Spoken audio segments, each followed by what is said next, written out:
کہ نہ کرنا بہتر تھا، کیا تو کچھ مذائقہ نہیں۔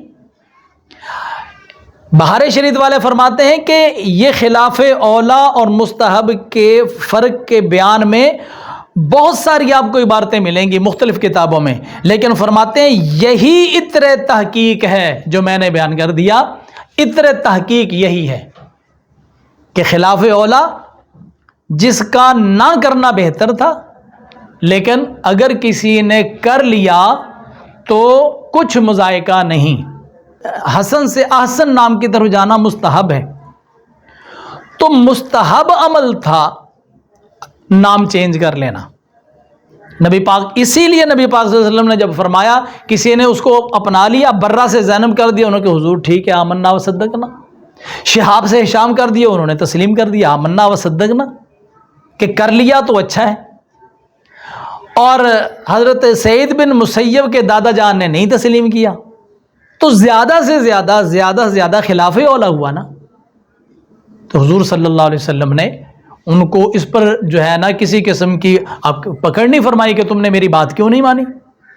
اس سے پتہ چلا کہ صحابہ کرام بھی یہ سمجھتے تھے کہ یہ جو حکم آ رہا ہے نا یہ استحباب کے درجے کا ہے، ورنہ اگر یہ نام حضور صلی اللہ علیہ وسلم کے فرمانے کے باوجود اس نام کو تبدیل نہ کرنا حرام ہوتا تو یہ صحابی حرام عمل کرتے۔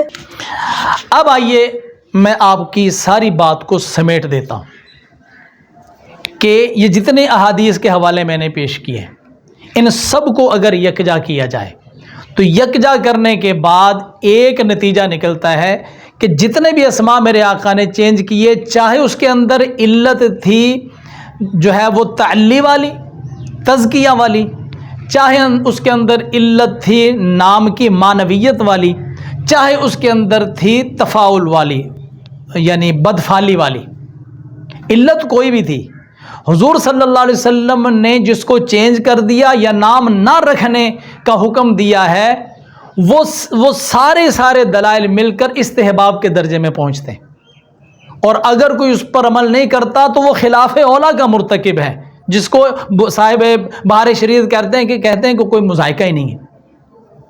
اچھا، یہ سارے دلائل تو ثابت کرتے ہیں وہ نام جو احادیث میں آگے ان کے بارے میں کہ ان ناموں کو حضور نے چینج کرنے کا حکم دیا۔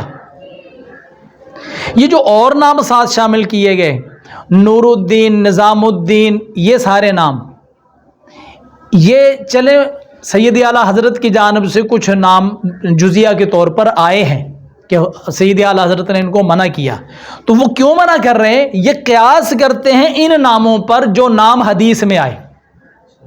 تو اگر ان ناموں کو قیاس کر بھی لیا جائے اور قیاس درست بھی مانا جائے تو اس قیاس کے ذریعے علت کون سی لی جائے؟ تعلی والی، تزکیہ والی، کہ ان ناموں میں تعلی اور تزکیہ تھا، تو حکم کیا گیا کہ جی وہ خلاف اولا ہے۔ تو اب قیاس کر کے نور الدین، نظام الدین، ان ناموں میں اگر وہ علت آپ کو ملتی ہے کہ ان میں بھی تعلی پائی جاتی ہے تو ثابت کیا ہوگا؟ صرف خلاف اولا، ورنہ تو قیاس ہی درست نہیں۔ اچھا، اگر یہاں پر خلاف اولا ثابت ہو گیا، یہ صرف ان ناموں میں، ان سارے ناموں میں جزیے کے طور پر زین العابدین تو نام کہیں ہے ہی نہیں، تو بات تو زین العابدین کی چل رہی ہے نا۔ اب مفتی صاحب کہتے ہیں کہ جی میں صرف زین العابدین کی بات کر رہا ہوں کہ زین العابدین اکیلا نام رکھنا غلط ہے، اور اگر محمد زین العابدین رکھ دیا جائے تو پھر ٹھیک ہو جائے گا۔ اگر زین العابدین صرف نام رکھا جائے، یہ بات ہو رہی صرف زین العابدین نام کی، محمد زین العابدین کی بات نہیں ہو رہی، یا غلام زین العابدین کی بات نہیں ہو رہی، یہ صرف زین العابدین کی بات ہو رہی ہے کہ کوئی شخص اپنا صرف زین العابدین نام رکھتا ہے۔ ایسے بات نہیں چلے گی۔ اگر تعلی ہے اور پھر آپ کہتے ہیں کہ جی لقب جو ہے وہ اگر نام رکھ لیا جائے تو وہ ٹھیک نہیں ہے، اگر کسی نبی کے نام پر نام رکھ لیا تو پھر وہ درست ہے، ایسے نہیں بات چلے گی کہ آپ جب ایک نام کو منع کر رہے ہیں اس کی علت کیا ہے؟ اگر تو تعلی ہے، تزکیہ ہے، تو پھر تو وہ جس نام میں بھی پایا جائے وہ منع ہونا چاہیے، تو پھر صرف لقب کی بات کیوں ہے؟ اگر تعلی لفظ محمد میں پائی جائے، اس سے بڑی تعلی کوئی ہو سکتی ہے؟ کوئی شخص اپنے بچے کا نام محمد رکھے جو بار بار تعریف کیا ہوا ہے، اور خود نبی پاک صلی اللہ علیہ وسلم نے اجازت دی ہے کہ میرا نام رکھو۔ اس پر انشاءاللہ پھر گفتگو پوری کروں گا میں کہ حضور کا نام رکھنا اور کنیت رکھنا اس کے بارے میں شرعی حکم کیا ہے۔ لیکن جب حضور نے ارشاد فرما دیا کہ میرے نام پر نام رکھو، اس کا مطلب یہ ہے کہ تعلی نہیں ہے یہاں پر۔ تو اب بات ہماری یہاں تک آ کر ٹھہر گئی کہ ان ناموں میں اگر وہ علت آئے بھی صحیح تو اس کی وجہ سے صرف خلاف اولا ثابت ہوگا، اور وہ بھی زین العابدین کے نام میں نہیں، باقی ناموں میں۔ یا تو زین العابدین نام کسی محقق اور کسی فقیہ نے یہ ذکر کیا ہو اور بتایا ہو کہ اس کے اندر تعلی ہے، جزیے کے طور پر کوئی آئے تو صحیح نا۔ اب آپ بیٹھ کر قیاس کر لیں اور آپ بیٹھ کر یہ ثابت کر دیں جی کہ مجھے تو زین العابدین نام میں تعلی اور تزکیہ نظر آ رہا ہے، لہٰذا آپ اس کے اوپر بھی فتویٰ لگا دیں، خلاف اولا ہونے کا نہیں، اس کے ناجائز ہونے کا اور حرام ہونے کا فتویٰ لگا دیں، ایسا تو نہیں۔ اچھا جی، اب آخر میں یہ عرض کرنا چاہتا ہوں قبلہ مفتی راشد محمود صاحب کی خدمت میں کہ یہ جو تعلی اور تزکیہ ہے نا، یہ جب باپ اپنے بچے کا نام رکھتا ہے نا تو اس وقت تو یہ ہوتا ہی نہیں نا، وہ تو جب بچہ بڑا ہو جائے گا، جوان ہو جائے گا، پھر اس کو اس نام سے پکارا جائے گا تو وہ اپنا نام بتائے گا تو اس کے نام کے اندر وہ تعلی پائی جائے گی نا۔ تو حضور صلی اللہ علیہ وسلم نے سب وہ جو ثابت ہے وہ بڑے لوگوں کے نام چینج کیے ہیں، سب بالغ تھے۔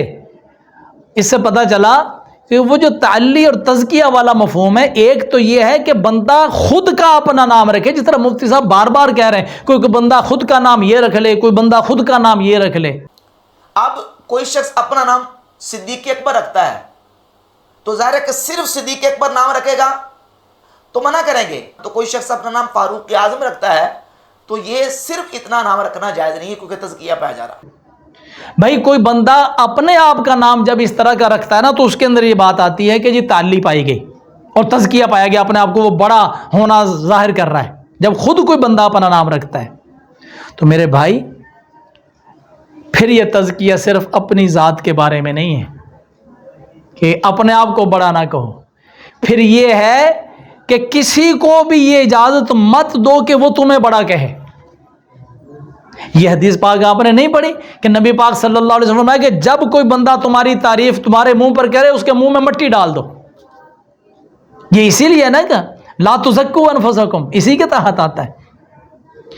تو کتنے لوگ مفتی صاحب کی ویڈیو کے نیچے کمنٹس میں مفتی صاحب زندہ باد، مفتی صاحب یہ وہ، میں نے بھی شروع میں کتنی تعریفیں کی ہیں، تو مفتی صاحب پھر کمنٹس میں ان کو روکا کریں نا، منع کیا کریں۔ پھر چلیں قبلہ مفتی صاحب پر یہ ایز اے تفنن تباہ میں نے بات کی ہے، اور کتنے مولوی پیر بیٹھے ہوتے ہیں، سارے مرید آ کر ان کی تعریف کرتے ہیں ان کے منہ کے سامنے، اور تعریف نہیں کرو گے تو اگلی مرتبہ آپ ان کے اسٹیج پر چڑھ کر دکھاؤ۔ تو اس لیے سارا زور جب آپ ایک جگہ پر لگا دیں گے تو پھر لوگ تو کہیں گے نا کہ یہ بغض اہل بیت میں آپ نے کہا، میں نہیں کہہ رہا ہوں، لیکن جب آپ کا سارا زور لا تزکوا انفسکم میں سارا زور آ کر زین العابدین پر لگ گیا، اور کتنی جگہ ایسی ہیں جہاں پر لا تزکوا انفسکم کی بات ہے، اور ان آیات کے شان نزول آپ دیکھیے ذرا کہ یہود و نصارہ یہ کہا کرتے تھے کہ نحن ابناء اللہ واحباؤ، ان کے بارے میں بات آئی ہے کہ اپنے آپ کا اتنا تزکیہ مت کرو، اتنی نہ بڑا پاکی داماں کی حکایت، دامن کو ذرا دیکھ، ذرا بند قبا دیکھ، ان کے بارے میں آئی ہے۔ یا کوئی آدمی عبادت گزار ہے، نمازیں پڑھتا ہے، تسبیحات کرتا ہے، اور وہ جگہ جگہ پر کہتا پھرتا یار اللہ کا شکر میں بڑی نمازیں پڑھتا ہوں، میں بڑے روزے رکھتا ہوں، تو اس طرح وہ اپنے نام جب پیش کرتا ہے، اپنی عبادات پیش کرتا ہے، اس کو کہا جاتا ہے کہ یہ اپنے آپ کا یوں تزکیہ نہ کرو۔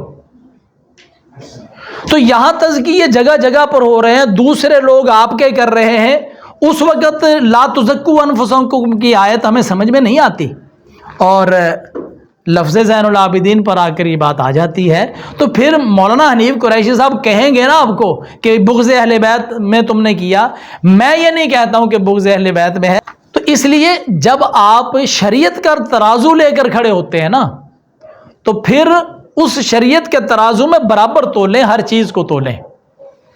لہٰذا میں قبلہ مفتی راشد صاحب کی خدمت میں گزارش کرتا ہوں کہ ایک تو آپ نے جو یہ قانون بتایا ہے کہ جو القابات انبیاء کرام اور تابعین اور صحابہ کرام اور صالحین کے رہے، ان کو علم کے طور پر استعمال نہیں کر سکتے، اس کا آپ جزیہ دکھائیں۔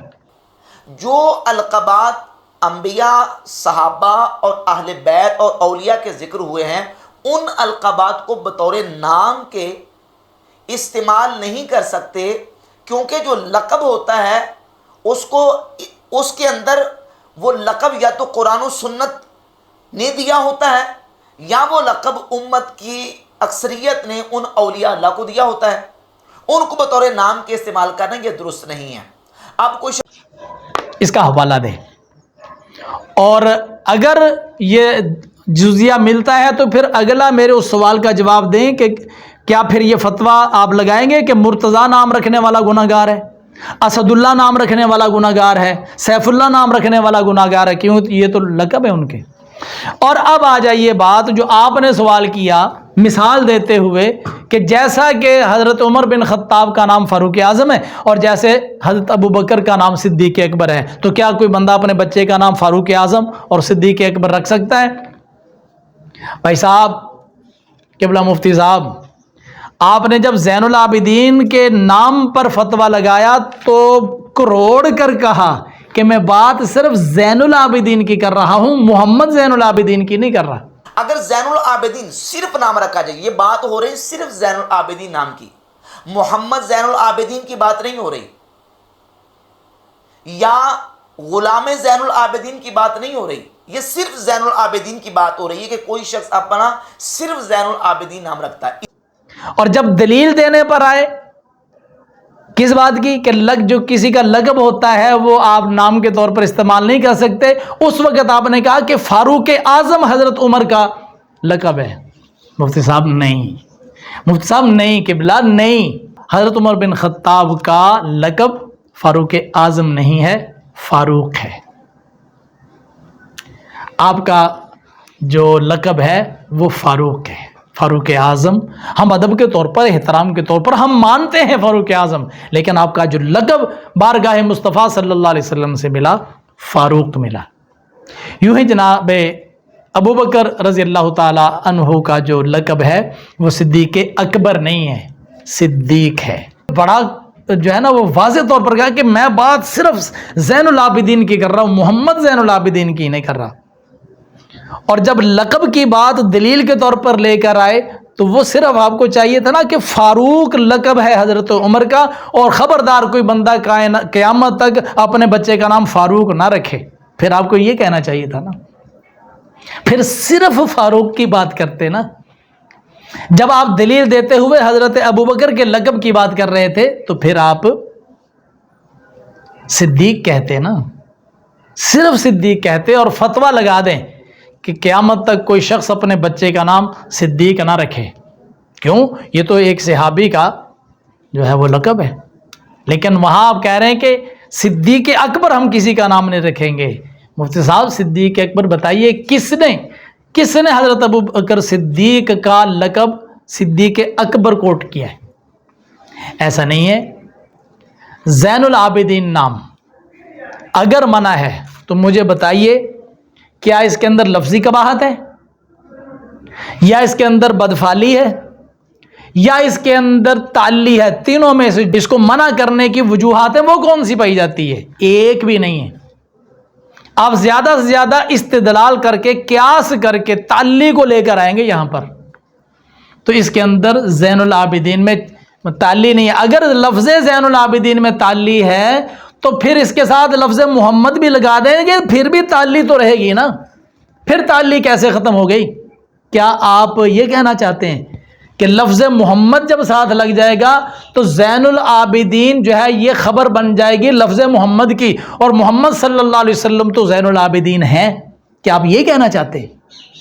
اگر ایسی بات ہے تو جب بھی کسی شخص کا نام محمد زین العابدین پکارا جائے گا تو کیا آپ انگوٹھے چومیں گے پھر؟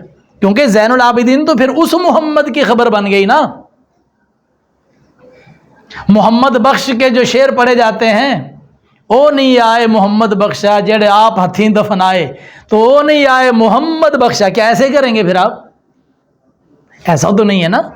یعنی زین العابدین کے ساتھ محمد لگنے سے تعلی اور تزکیہ ختم کیسے ہو گیا؟ یہ بات سمجھ میں نہیں آ رہی۔ اللہ کرے کہ یہ باتیں ہمیں سمجھ میں آ جائیں۔